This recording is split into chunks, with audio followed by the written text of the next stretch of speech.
ఢిల్లీలో ఆందోళన నిర్వహిస్తూ ఉంటే ఆ పోరాటంలో రైతులు అయినా మోడీ ప్రభుత్వానికి చరణం లేక అదే మొండిగా వ్యవహరించినటువంటి మేము దాన్ని కొనసాగిస్తామని ముక్త కంఠంతో ముందుకు ఉద్యమాన్ని తీసుకెళ్ళడం జరిగింది. అప్పుడు నరేంద్ర మోడీ ఆ చట్టాలని వెనక్కి తీసుకుంటున్నాను, రైతులందరికీ సారీ అని చెప్పేసి క్షమాపణ చెప్పి రైతు చట్టాలను వెనక్కి తీసుకొని ఆ రోజు రాతపూర్వక హామీ ఇవ్వటం జరిగింది. ఏమిటి ఆ హామీ? ఆ రోజు ఉన్నటువంటి రైతులపై పెట్టిన కేసులను ఎత్తివేయాలని, అట్లాగే ఎవరైతే అక్కడ రైతులు చనిపోవడానికి కారకులు ఎవరైతే మరి కేంద్ర హోంశాఖ మంత్రి కొడుకుని వెంటనే మంత్రి పదవి నుంచి తీసివేయాలని, కొడుకుపై మరి శాఖపరమైనటువంటి చట్టపరమైన చర్యలు తీసుకోవాలని, ఎంఎస్పీ మద్దతు గ్యారంటీ చట్టాన్ని పార్లమెంటులో తీసుకురావాలని చెప్పేసి ఏదైతే రాతపూర్వక హామీ ఇచ్చిందో ఆ హామీని అమలు చేయాలని చెప్పేసి ఆందోళన నిర్వహించినప్పటికీ మోడీ ప్రభుత్వం నిమ్మకు నీరెత్తినట్టు వ్యవహరించింది.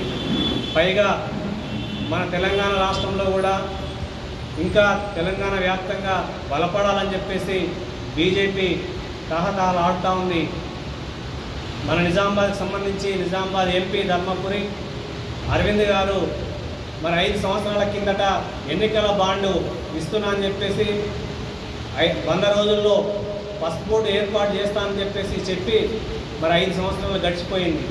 అసలు పసుపు బోర్డు ఊసు లేదు, పలుకు లేదు, ఎక్కడ అనేది లేదు. ఈ విషయాలు ఏం చెప్పకుండా కేవలం రాజకీయ స్వార్థం కోసం, మళ్ళీ అధికారం కోసం నరేంద్ర మోడీ నిజామాబాద్ వచ్చినప్పుడు పసుపు బోర్డు ఇస్తున్నామని చెప్పేసి ప్రకటించిన సందర్భంగా మేము మొత్తం పసుపు బోర్డు ఇచ్చినామని చెప్పేసి ఈరోజు గొప్పలు చెప్పుకుంటున్నటువంటి పరిస్థితి ఉంది. కాబట్టి ఇక్కడ ఉన్నటువంటి రైతాంగానికి మనం చెప్పాల్సినటువంటి అవసరం ఎంతైనా ఉంది. కాబట్టి ఈరోజు ఈ రౌండ్ టేబుల్ సమావేశం వచ్చిన మీ అందరికీ కూడా పేరు పేరున ధన్యవాదాలు తెలియజేస్తూ ఇప్పుడు నా పేరు కంజర భూమయ్య, తెలంగాణ రాష్ట్ర రైతు సంఘం రాష్ట్ర ఉపాధ్యక్షుడిని. మిత్రులారా, ఈరోజు ఆర్మూర్ పట్టణ కేంద్రంలో 3 రైతు సంఘాల వ్యవసాయ కార్మిక సంఘాల ఆధ్వర్యంలో ఈ రౌండ్ టేబుల్ సమావేశం నిర్వహించడం జరుగుతుంది. ప్రధానంగా మే 13వ తారీఖు నాడు జరిగే ఎన్నికల్లో బీజేపీ పార్టీని ఓడించాలనే ఏకైక లక్ష్యంతోనే రైతు వ్యవసాయ కార్మిక సంఘాలు మరి వల్ల పిలుపునివ్వడం జరిగింది. అందులో భాగంగా నిజామాబాద్ జిల్లాలో ఈ 3 రైతు సంఘాల ఆధ్వర్యంలో నిజామాబాద్ పార్లమెంటుకు జరుగుతున్న ఎన్నికల్లో గత 5 సంవత్సరాల క్రితం ప్రజలను మోసం చేసి వంచి బాండ్ పేపర్ రాసిచ్చిన అరవింద్ను ఓడించాలి. అట్లాగే దేశంలో రైతు వ్యతిరేక విధానాలకు పాల్పడ్డ మోడీ సర్కార్ విధానాలకు వ్యతిరేకంగా 13 నెలలు రైతులు 750 మంది బలిదానాలు చేసుకొని పోరాటం చేస్తుంటే ఈ పోరాటము ప్రపంచంలో పేరెన్నికగల పోరాటంగా భావించి మాకు పుట్టగతులు ఉండవనే ఆలోచనతో ఆ రోజు మోడీ సర్కార్ ఈ రైతులు చెప్తున్న చట్టాలు ఏవైతే ఉన్నాయో వాటిని మేము వెనక్కి తీసుకుంటామని రాతపూర్వకంగా రైతు సంఘాలకు హామీ ఇచ్చి నేటికి కూడా వాటిని అమలు చేయకపోవడము, మరి దీనికి వ్యతిరేకంగానే రాబోయే పార్లమెంట్ ఎన్నికల్లో మోడీ సర్కారు విధానాలకు వ్యతిరేకంగా అట్లాగే బీజేపీకి ఓటు వెయ్యొద్దని, అట్లాగే నిజామాబాద్ జిల్లాలో మరి పార్లమెంట్ సభ్యుడు 100 రోజుల్లో పసుపు బోర్డు తెస్తానని, అట్లాగే Bodhan sugar factory, Sarangpur sugar ఫ్యాక్టరీని వెంటనే తెరిపిస్తానని చెప్పి మోసం చేసిన అరవింద్ను ఓడగొట్టాలని ఈరోజు ఈ సంఘాలుగా పిలుపునిస్తున్నాం. కనుక ప్రజలు ఈ ఆర్మూర్ ప్రాంతంలో చైతన్యవంతమైన ప్రజలు, అట్లాగే నిజామాబాద్ కాన్స్టిట్యుయెన్సీ ప్రజలు కూడా ఈ అనేక వాగ్దానాలు చేసిన ఈ బీజేపీ పార్టీని ఓడించాలని మేము ప్రజలకు విజ్ఞప్తి చేస్తున్నాం.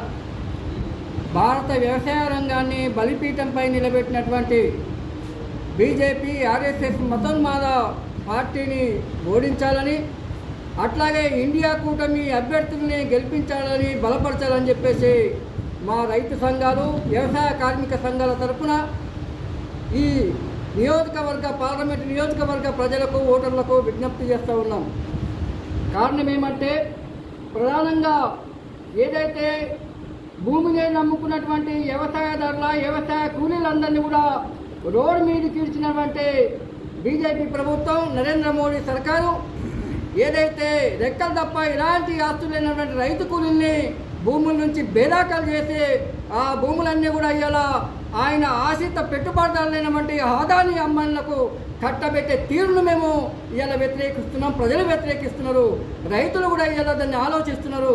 ఆ వెలుగులోనే వ్యవసాయ రంగంలో తెచ్చినటువంటి 3 చట్టాలు కూడా ఇవాళ రైతుకు ఉరితాడుగా ఇవాళ పరిణమించినటువంటి నేపథ్యం కళ్ళ ముందు కదలాడుతూ ఉంది.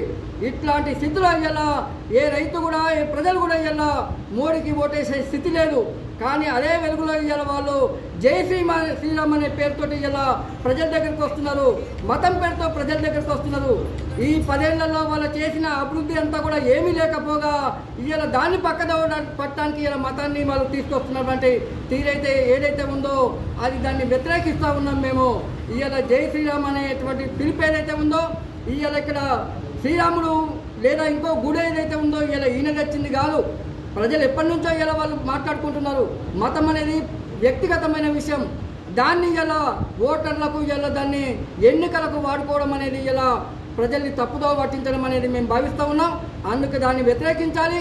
అందుకు ఇలా రైతు వ్యతిరేకి, ప్రజా వ్యతిరేకి, కార్మిక వ్యతిరేకి మోడీ ప్రభుత్వాన్ని ఓడించాలని చెప్పేసి మేము ప్రజలకు పిలిపిస్తూ ఉన్నాం.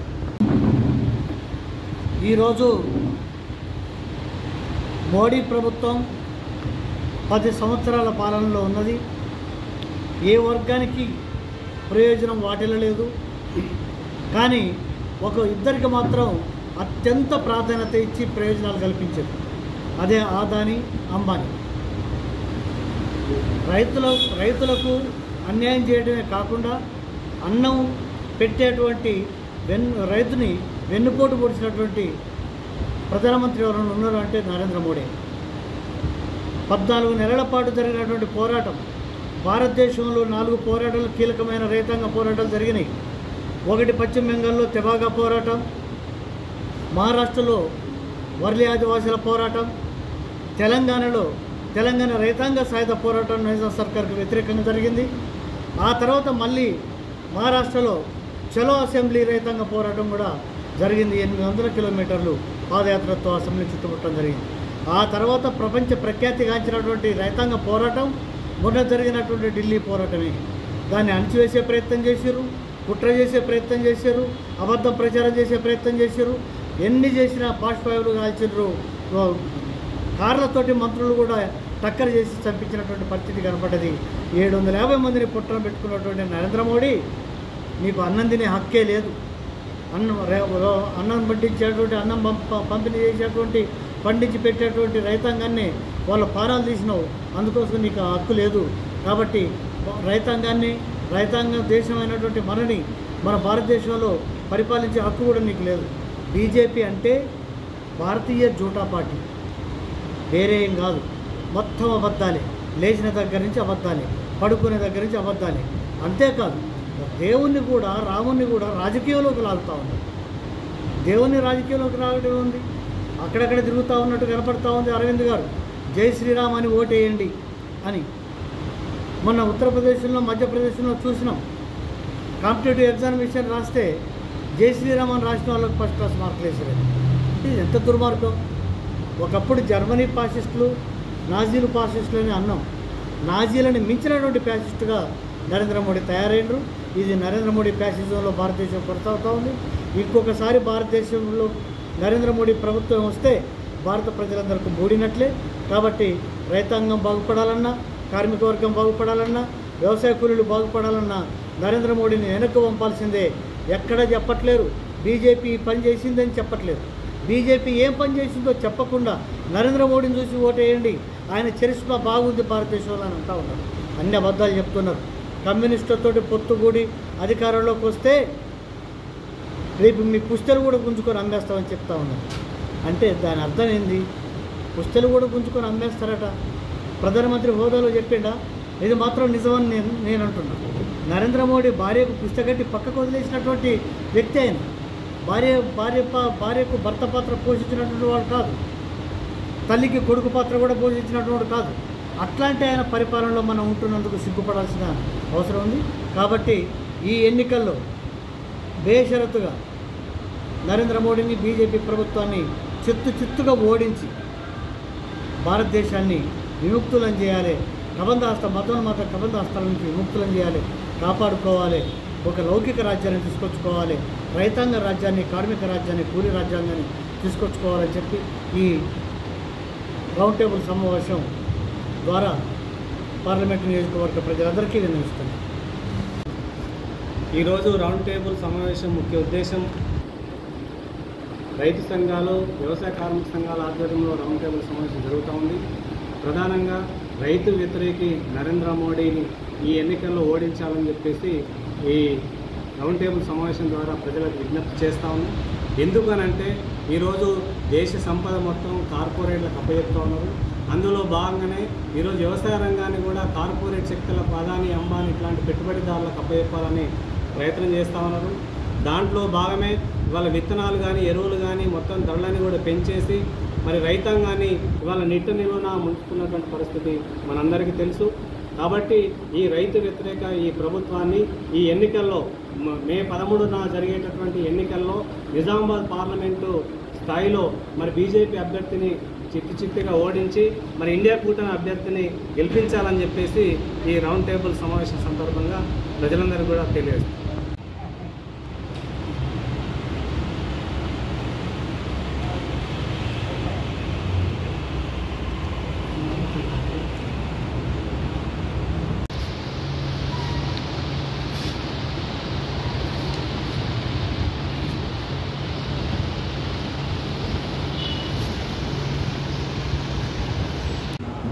పిల్ల కాల్వలు అంటూ వల్లంత తడుపగా ఎదిగిన సేను వయ్యారమలకగా భూతల్లికి పచ్చహారాల దండేసి బంగారు పంటలను పండించే రైతన్న, ఓ రైతన్న, ఓ రైతన్న, నేల నేలాలి లేవరా రైతన్న, ఓ రైతన్న, ఓ రైతన్న, నేల నేలాలి లేవరా రైతన్న.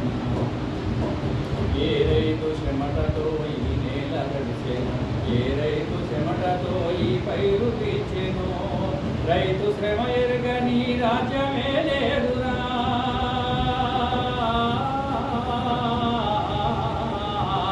రైతు శ్రమ ఎరగని రాజ్యమే లేదురా, రైతు రాజ్యం కొరకు రక్తాన్ని చిందించు, ఓ రైతన్న, ఓ రైతన్న, నేల నేలాలి లేవరా రైతన్న. మేటి పంటలు పండి సాలి సాలని తిండి, గాసమంతా దొరల గరిసెల్లో నిండి, ఆలపిల్లలు పస్తు, తల్లిదండ్రులు పస్తు, ఆస్తి పుస్తేలన్నీ తాకట్టు పెట్టి సృష్టికర్తకే మృష్టి